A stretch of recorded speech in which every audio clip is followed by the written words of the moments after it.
Goodness. Hello and welcome to Exponential Potential. And we have got a great interview and discussion lined up for you today. This month, we've been focusing really heavily on confidence and courage. And we have found an amazing guest, Robyn Clark. I'll introduce you in a moment. But hi, Robyn. Now, Hello, great to be here. Thank you for having me. so Robyn is, well, we are going to strip back everything around courage at those times when you need it most, when you're going through career transition. And it's not just at the transition points, but kind of how you show that confidence within a workplace setting. How do you get noticed? How do you grow professionally? And Robyn is the founder and CEO of Winning Wise. You're based in Chicago and Mhm. running a talent and organization consulting firm. Working around the Chicago area, but also nationally and internationally. And this is an area that you know really well. You've got 30 plus years of experience, and you're just wildly passionate about enabling success for individuals and for organizations. And Yes. kind of wildly passionate could be a throwaway phrase, but actually, Robyn absolutely is. So today's conversation, we're going to be tapping into, how you find or build a career that you can truly thrive in, be excited about, and we're going to have some tips on that growth. So Um, okay. welcome. That's terrific. Thank you. I'm so happy to be here. I think that's fantastic. And yeah, I'm excited to really get in today and to dig into careers and how we can create those that we feel our own passion about and how to drive our lives in the direction that we want to go with them. So it's kind of our thing. Yeah. I love it. So it'll be fun to talk about it today.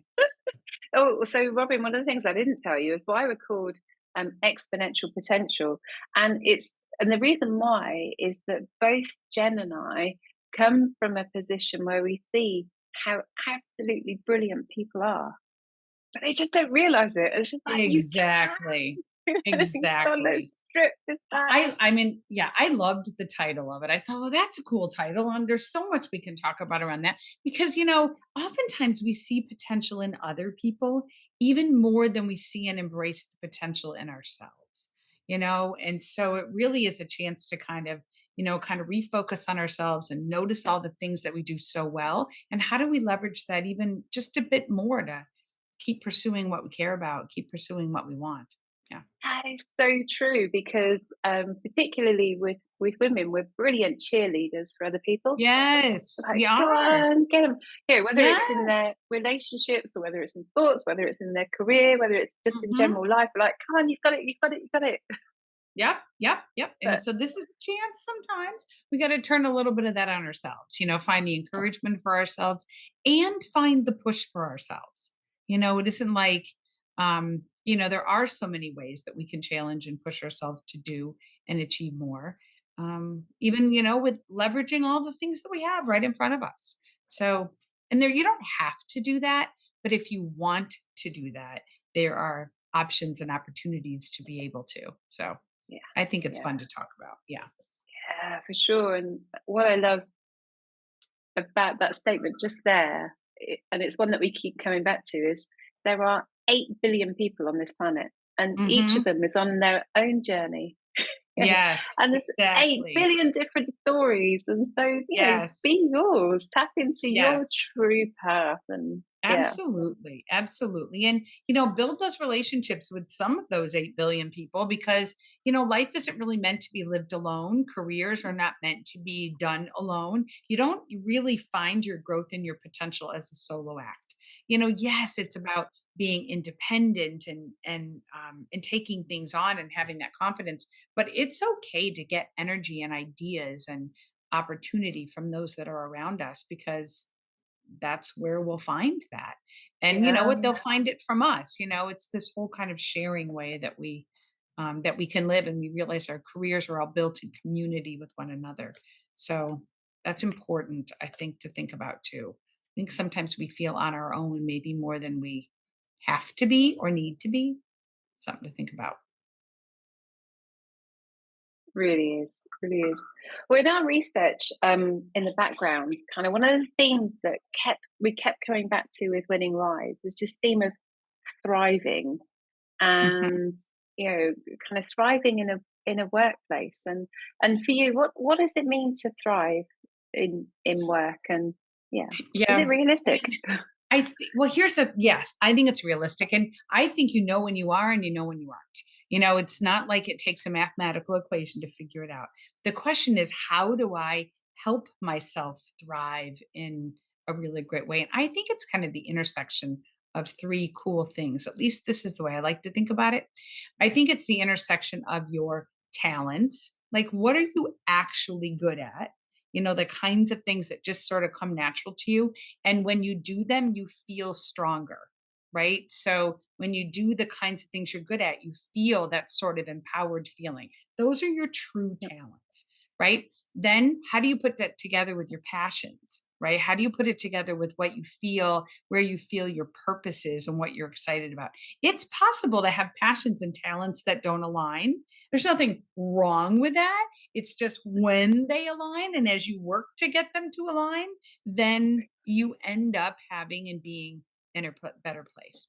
You combine that with effort, with a willingness to put in effort, with the willingness to roll up your sleeves and a willingness to work hard. You put those three things together and you'll feel the power of that. But it's not always easy because it takes being vulnerable to kind of really sort through what your strengths are and maybe what they are not, and being able to tap into that. It takes purpose to really find your passion, and there's a ton of intentionality just around effort. And sometimes it's about giving your effort to something even when you don't feel like it that day, because thriving isn't always about not having a problem or a challenge or an obstacle or a roadblock, but it's having the fortitude to work through those because it's all a part of you, what you're driving for. And when you know you've got those three put together, you just know. Now, Yeah. flip that. So you can either thrive or survive, right? So here's the survival model, which sometimes people build their careers around too. What do I not mind doing that much?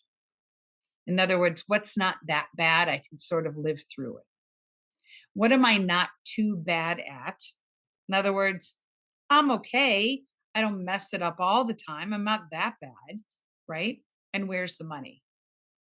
When you put those together, what am I not that bad at? What do I not mind doing? And where's the money? You can have a job and you can see money go into your paycheck. There's no doubt about that. But you'll probably feel this big disconnect between what you're Yeah. doing and who you are. And you'll survive, Yeah. but you probably won't feel that same power of thriving. And to me, which camp you decide to be in, there's no judgment of that. But to me, I guess I'd rather be in the thriving camp. But I realize that it takes intentionality to create that experience.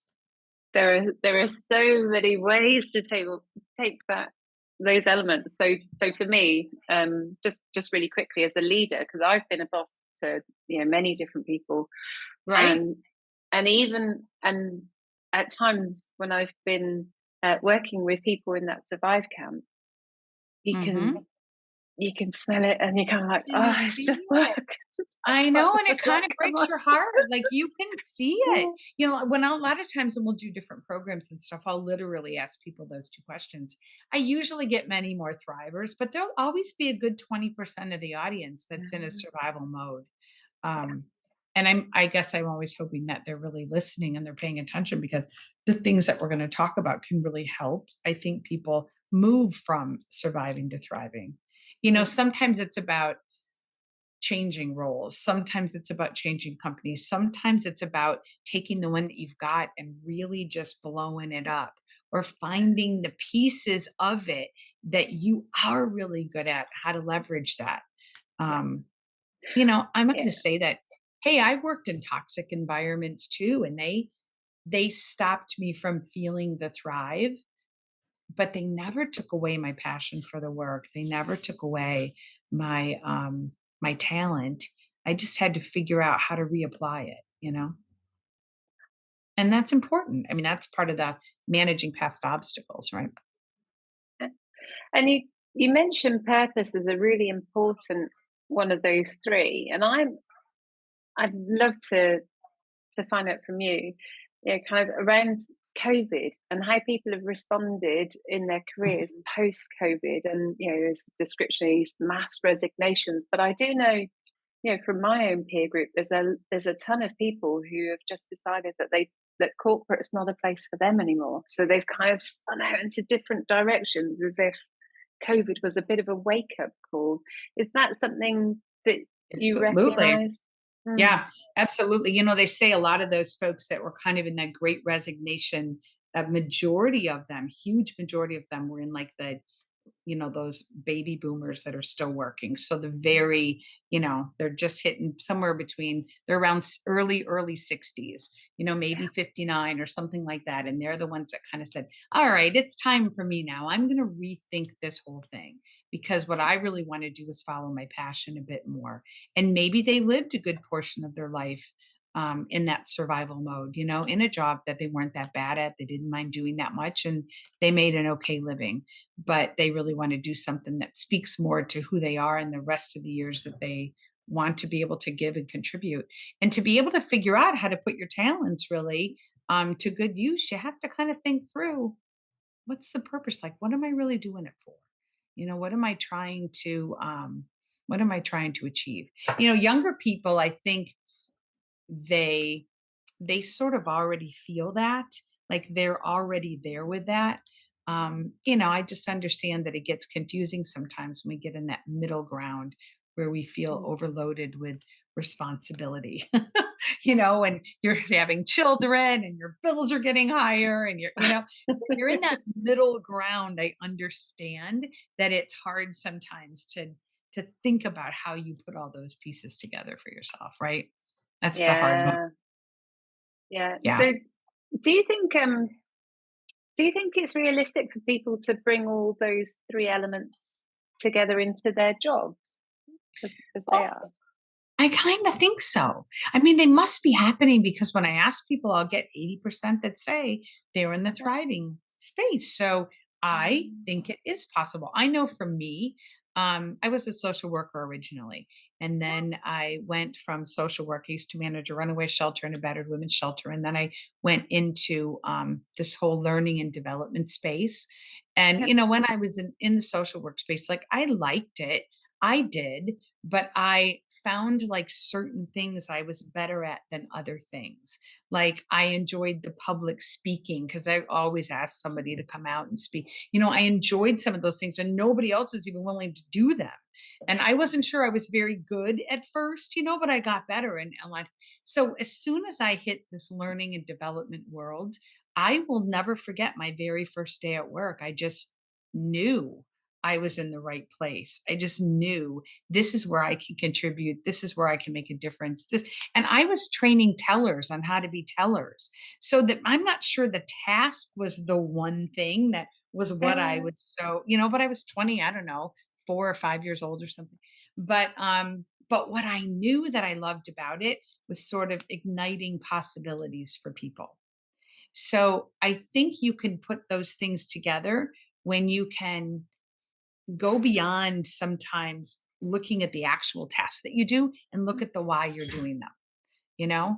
And because if you can train tellers in a way that helps them start thinking about jumpstarting their career and putting all those pieces together, that's hugely significant and really important. yeah. So I don't know. So that's why I fell in love with it originally, and I haven't stopped. Like everything about this field that I'm in, and I know it's for me, it's not for everybody, but everything about it has continued to grow and evolve, and learning is at um, I guess, the foundation of it. And I think I just found out that was my thing. And I don't know Mm. how I knew other than you just get that feeling and then everything you're doing just just compounded that. And I did get lucky. I had one of the best bosses in the world who at that time in my life was an amazing mentor to me. And 30 years later, we're still best friends. And she's long retired now, but she is just one phenomenal person. But that's the thing, like build your relationships and your networks and keep those long term relationships. Don't make sure they're not transactional. Some people go from job to job and they kind of lose that thread of relationship. And I think when you do that, you lose a little part of yourself, or you lose, um, I don't know, like you lose helping to find the connective tissue so you can bring your talents into your passions and put those together with your effort. That's So pretty, yeah, it's almost, it's almost like turning the phrase, the phrase that it takes a village it to grow does. a child. It It almost does. turns that on their head, that says if you want to grow, you need to find your village, you need to find your You gotta tribe find your that's village. You around. do. Yeah. You really do. You have to find your village, your tribe, and your people. I call it a fan base. You've got to have a fan base. I mean, there's like, but you have to be a fan to have a fan base. You know what I mean? It isn't all give me, give me. It's really Mhm. let me give. And the more you give, the more that fan base grows. And then you just have this sort of natural set of people around you that are champions and advocates, and they help you through the tough times, but you help them. It isn't it's got to be a two-way relationship. Yeah, And so I don't know. I definitely. just think that's a really important part of building a career. Um, Yeah. and it So isn't this, like everybody has to be 30 years in your life. It's okay to have new ones too, right? So it's okay to keep growing that. yeah. Well, you grow and change all the time. Yeah. Yep. I was going to say, this month we're really focusing in on courage and confidence. And you've mentioned around effort, and you've mentioned when times are tough. So, kind of, how do people, when you're working with people, when you're helping leaders develop talent within their organizations, how do you encourage people? How do you build resilience? How do you Yeah. practice that? Yeah. Well, that's what I was going to say, because thriving doesn't mean always being happy. Thriving doesn't mean that everything is always going well or rosy, right? Thriving means that you are working through setbacks and obstacles and challenges, but you are still working your way through. So, to me, to be able to have confidence to work your way through that, it starts with knowing that you have resilience. It starts with knowing that you can handle things.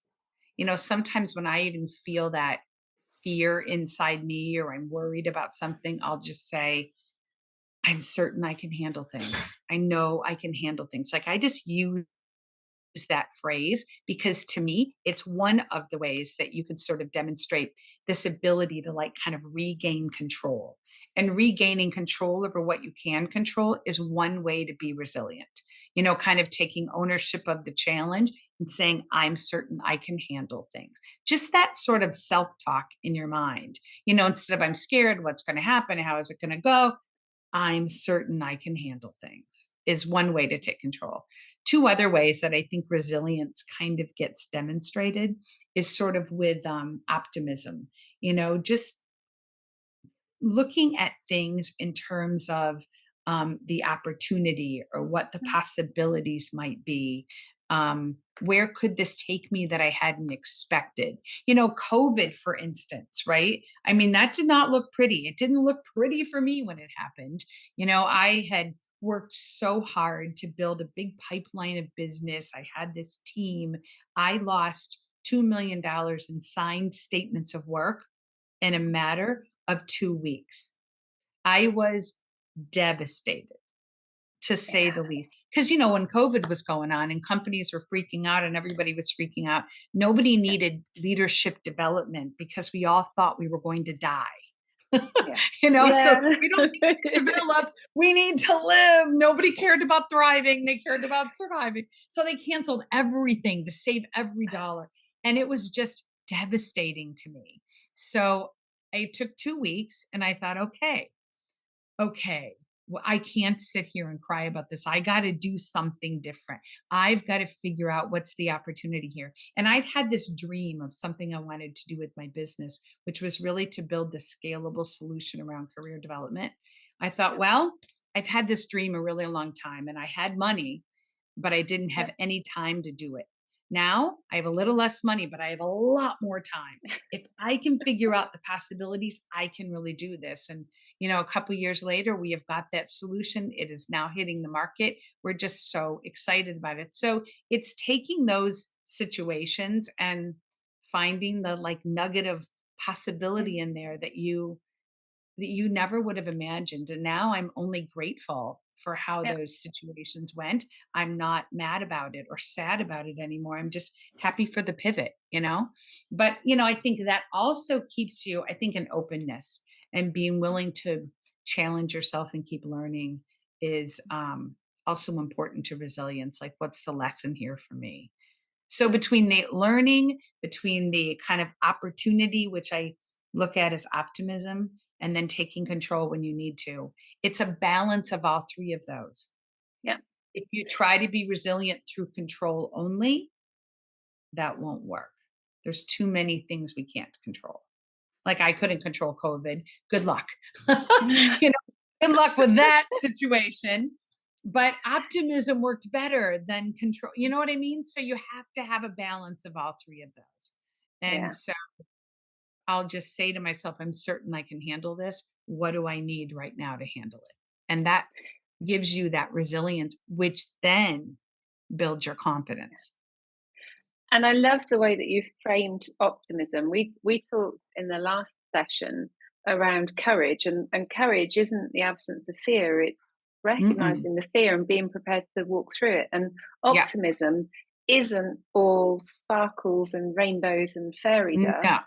It is actually so much more than that. And I think sometimes people go, well, I'm not, you're an optimist, I'm a realist. Like Yeah. I'm kind of the more grounded person, when actually kind of, an optimist will often try to find the opportunity, find the good, look a bit Yeah. deeper.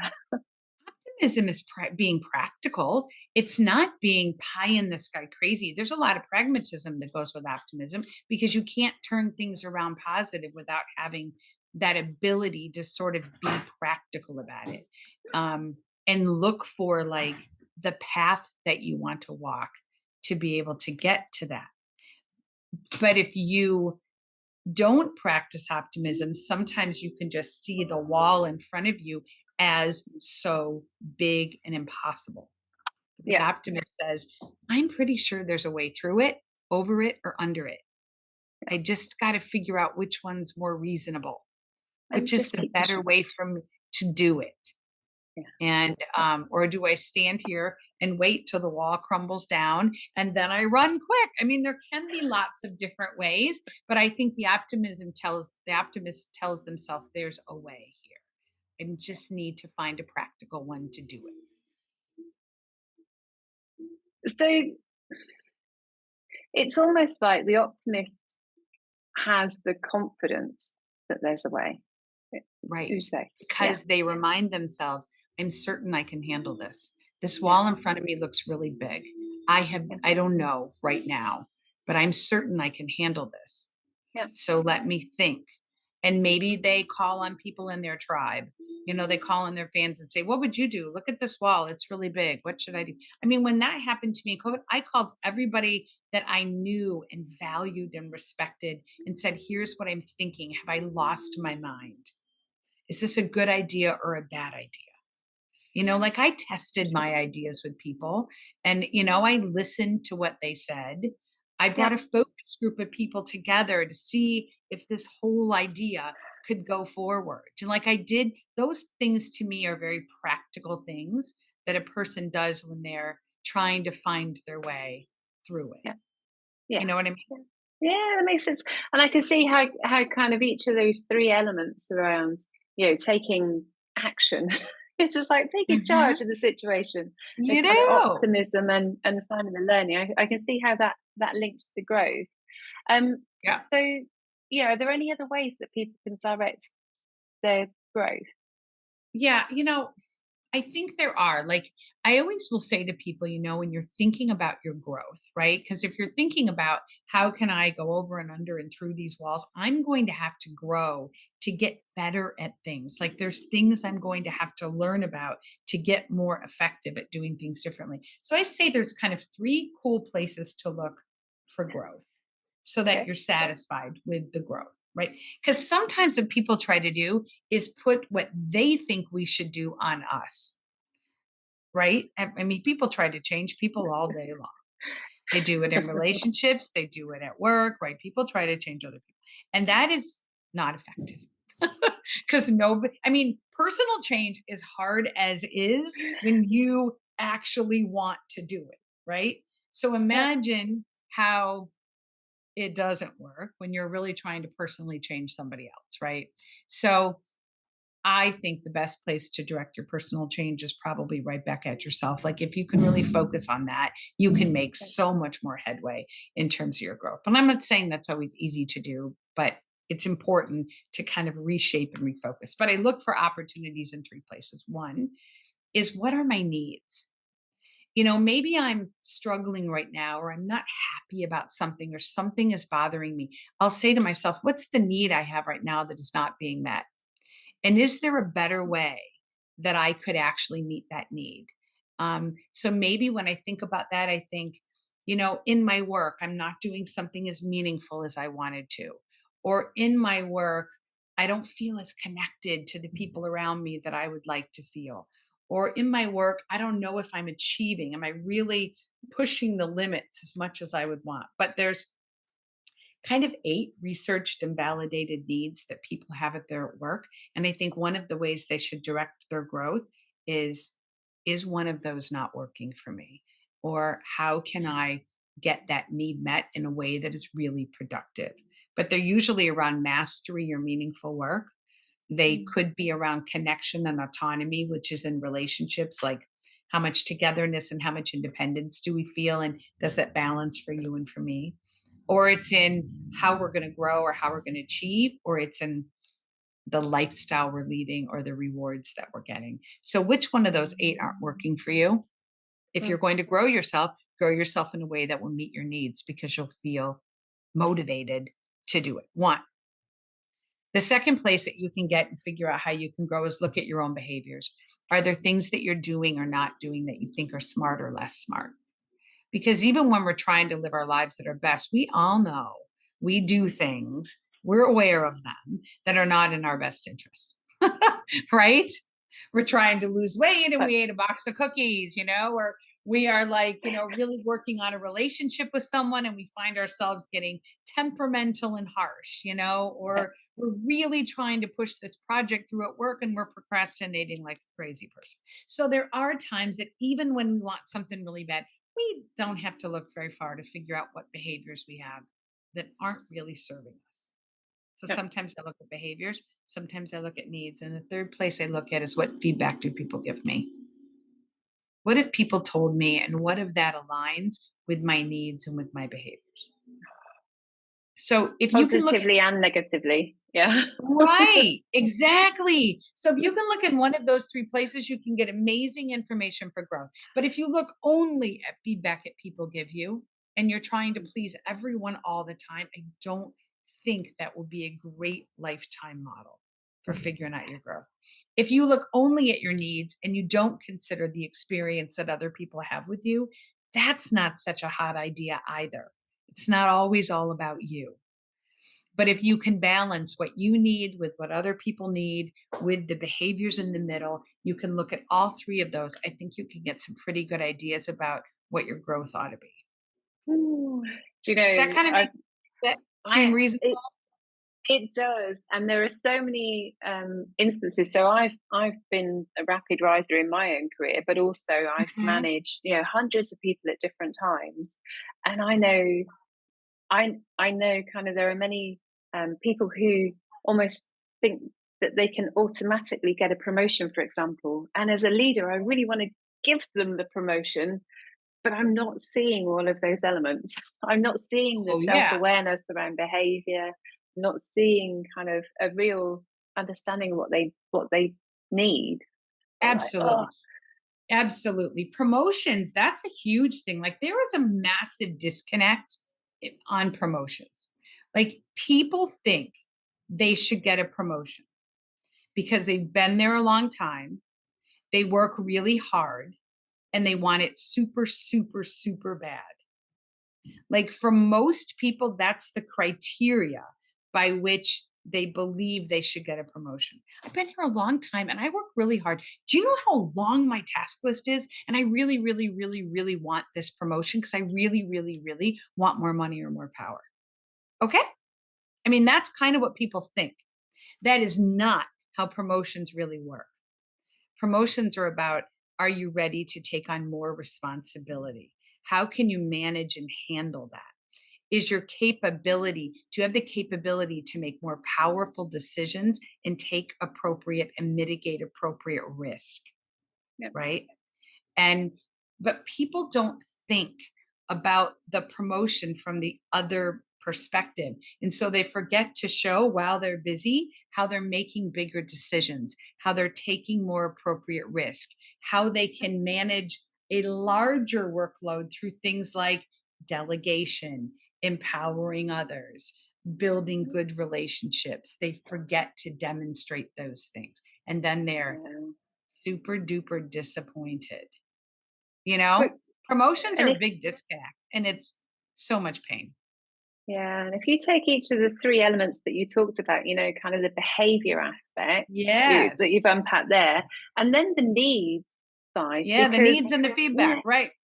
it's just like so many times people feel like they should be promoted or want to be promoted, but it's not actually going to make them a happier or more fulfilled person. You see it very Right? often with technical roles who go Oh, forward and absolutely. then are miserable because they're disconnected from the group, or they're seen as the boss and so they're isolated, Ab and Yep. or kind of they're at a life stage where it doesn't quite fit with what they really need to get from Right. work and They from life.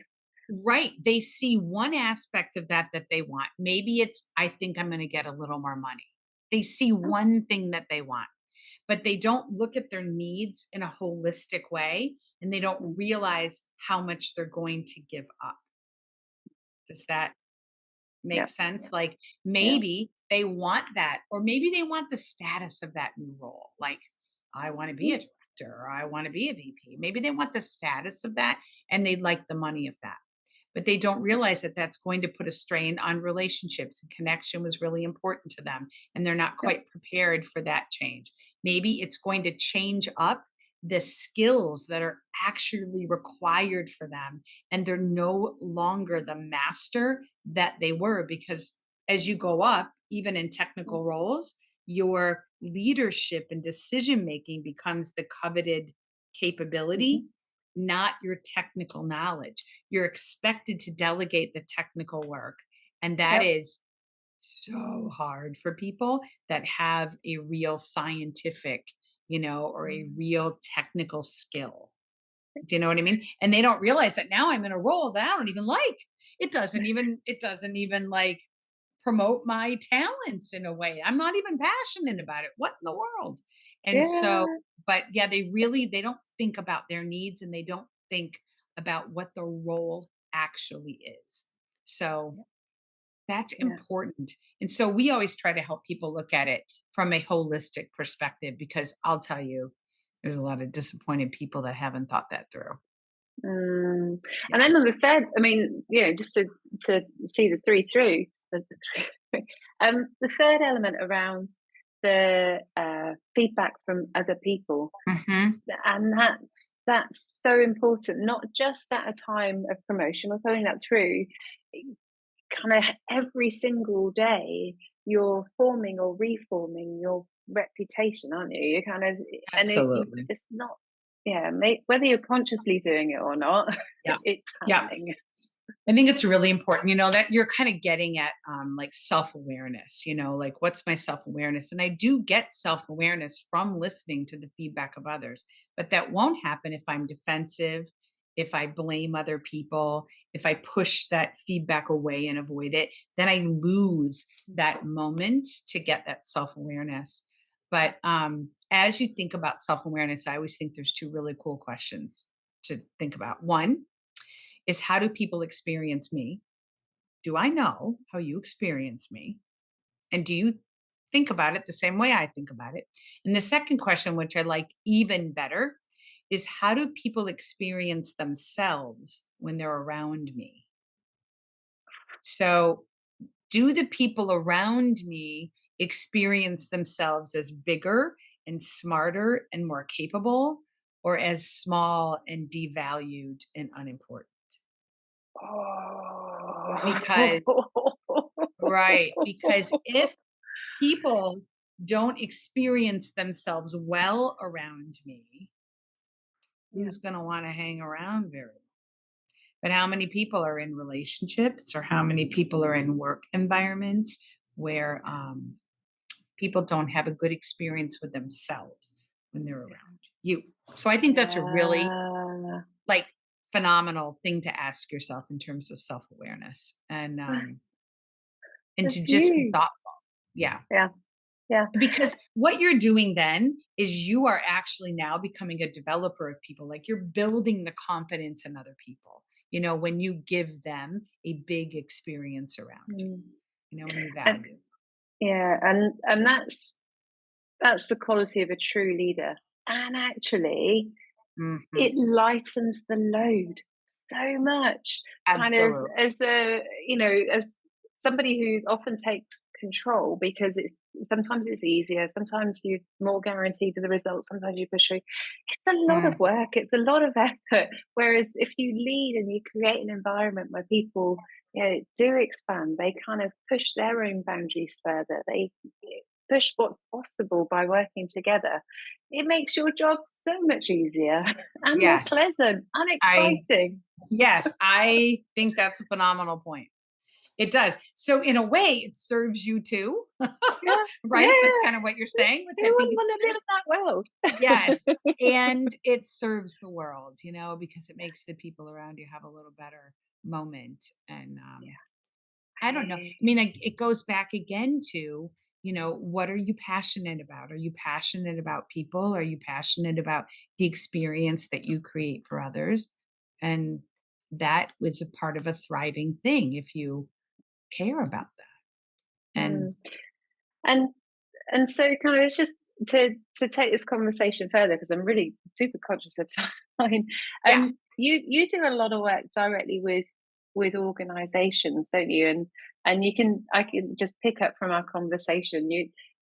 This is as much about the individual as it is about the environment, and how you can kind of open this up and help people to Mhm. thrive, um, as themselves as well as an organization. How can we how can we create the space around us? What kind of tools have you been pulling through in winning wise, that people can quickly grasp within their own environment, whether it's within their family or within their workplace, or are there any Yeah. important steps that they can take? Yeah. I feel like kind of embedded in your question, or part of that question, is sort of about the culture that we create around us, right? Yeah. So, because as a leader, you have a huge impact on the kind of sandbox that you create for people to play in, right? And even in your family, right? Each of us as adults in our families have a huge opportunity in front of us to kind of create the culture, right, within which that we're really going to play. We have a big responsibility to do that. I think in order to help create the environment that you want, I think the first thing that matters with that is intentionality. Like, really having a vision about what you want to be able to sort of create, leave, have people experience. I think that's important. Even those visioning questions, like, if I were to wake up tomorrow and, our team were really thriving, like, what would that look like? And how would that be different than today? And what would that require of me as a leader to be doing more of or do differently? And how would that affect the reactions of the people around me? But to really create those kind of intentional visions, like, cultures don't Well, that's not true. Cultures can build without vision. They just build unintentionally, and you may or might not be happy with the culture that you've built, right? You can build a better culture when you kind of approach that with like a real intentional vision. If you're a brand new CEO of an organization, that's the first thing I would encourage them to be looking at. Do kind of an assessment, walk around, explore the environment, see what's going on, learn the real culture so that then you can see how close that matches up to the culture you believe is really required to achieve the results that you want to achieve. So I think that's kind of step one for leaders at work or at home. I'm not sure that it really matters which place Yeah. you're at to really be able to create that. I think the step two of that is to really be able to create, depending if you're at work or at home, but is really be able to create alignment around that. So you have to start the movement by getting a few people to really sort of gather in and share your vision with you. You don't start with the masses, you start with a few close relationships and really build that vision together. And then you can start to include and bring other people into it. But then you're trying to do change, right? You're trying to create change if you're changing the culture. And that's going to take education, and it's going to take coaching, and it's going to take really helping people to find themselves within that, find the advantages of that. But as a leader, I think if you don't think through what you're really trying to do or trying to achieve, it's pretty darn hard to do it. And I don't think it matters if you're leading your personal life, you're leading your family, or Yeah. you're leading in an organization, any kind of role. Don't have to be the CEO. You can be, the head of accounting and Yes. want to create a really good culture. And you know what I mean? You can be in any Yeah. role. Yeah. Or even not actually be a leader You in don't your have to have people. title. Well, you can be a leader, but it doesn't mean you have to have direct reports. Like Yeah. leadership is a choice. It is not about how, people are assigned to you on an org chart with Yeah. boxes and wires, right? Yeah. Leadership is about how we show up. It's, Yeah. do I want to make this place better than it was yesterday? Leaders choose that. And so it doesn't matter what your role is. It doesn't matter. You don't need people to report to you to lead. I mean, how many people, I can think of so many people on one hand that I follow today that I don't report to, right? Yeah. But I follow Yeah. them because I admire them and I respect them, and they treat me in a way that makes me hungry for more time with them, you know? And that's true leadership, right? When when people choose to follow you, not because they're assigned to you, assigned to a unit, it's like you just hope then that you got assigned to some good leader, right? But it's cooler when you get to choose your leaders. Leaders Oh, follow too. Really good yeah. leaders follow Yeah. too, Yeah. right? Oh, Robyn, oh, we kind of we are all about exponential potential, and kind of we've Yeah. we've really started off at that, personal leadership, about having some of those honest conversations with yourself, about kind Hmm. of owning it and then being able to move forward, and kind of that that will take you way above many other people. But I get a sense that when we start to tap into it, right now you've worked out that you're this person, now let me show you what's really possible when you Yeah. start opening up the space for the people around you, because you will accelerate, you will reach the stars, and better than that, you will lift everybody else around I you. think you're right. And that's I think we're going to need a different word than exponential, because Yeah. Well, that's because your we're not thing. going That's to. exponential potential, right? Yeah, I think Yeah. that's perfect. That's your thing. And that's a very cool word and a cool title. And it reminds us how things can really multiply and Yeah. can be bigger in a positive way than you might have even started out to do, but your little actions can have an opportunity to make a big effect. For sure, for Yeah. sure, for sure. Hallelujah to that, for sure.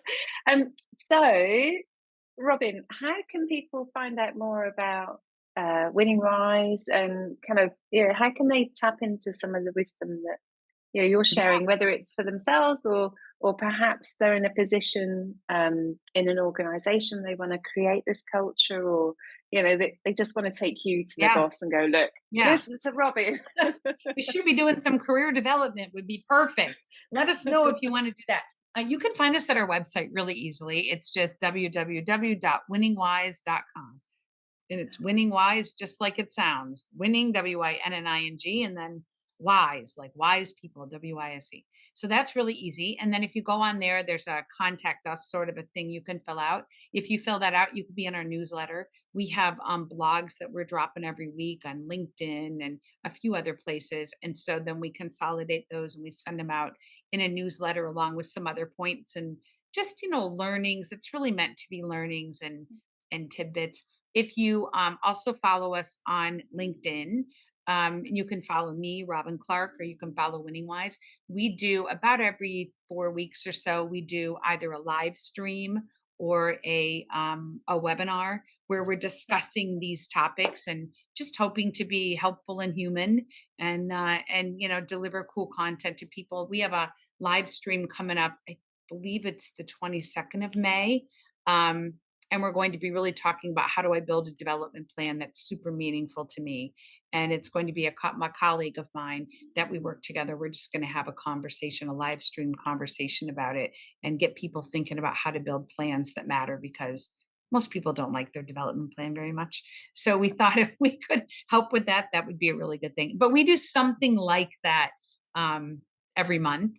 So that's a cool way to engage with us if you want. And obviously, we'd Yeah. love to help you in organizations, strengthen your leaders or strengthen your people and your talent bench and capability and all that great stuff. So I'm going to wrap up the show, but I'm going to warn you that I'm going to give the final words to you, Okay. because I want to link back to this month's topic of confidence and courage. And I want to hear your one killer tip, actionable tip for Okay. anybody listening to the show to boost their courage and confidence. And I'm going to wrap up the show by saying we have had an amazing conversation again about how you can tap into your exponential potential. And Robyn, it's been a fantastic conversation. So please do find what Robyn and Winning Wise are up to, because there's so much great stuff in there. And of course, keep listening in, because we look at all of these different dimensions of personal growth to help you really thrive through times of great change. So if you like what you've heard, please do share it, like, listen, subscribe. You can find us wherever you want to find us. So Robyn, last words are going to go to you. Last tip. What's You know, the absolute you know, killer tip? I think that if you really want to grow your confidence and your courage, you just really want to continue to strengthen your resilience muscle, because that is what protects you on all and it helps you to continue to build that confidence when maybe not so great things are happening. It's easier to feel confident when good things are happening. It's harder when you get events in your life that challenge you, that are outside your control. And I completely understand that. So resilience is our best way to be able to just keep ourselves going during that. And then we find that our confidence exponentially grows too. So tap into that, read about resilience, find out how you can take bigger risks just by strengthening that muscle. As you were talking, I'm like, I've got 15 people right now that need to listen to this podcast. Even ourselves. Yeah, I always think yeah. to myself, remember, this is a quote that I always live by is we teach best what we most need to learn. And hey, it was a quote written by Richard Bach way back in the day. And that's always stuck with me throughout my whole career, because I always feel like it's just important to be a good student of our own ideas as well, because we are all works in progress.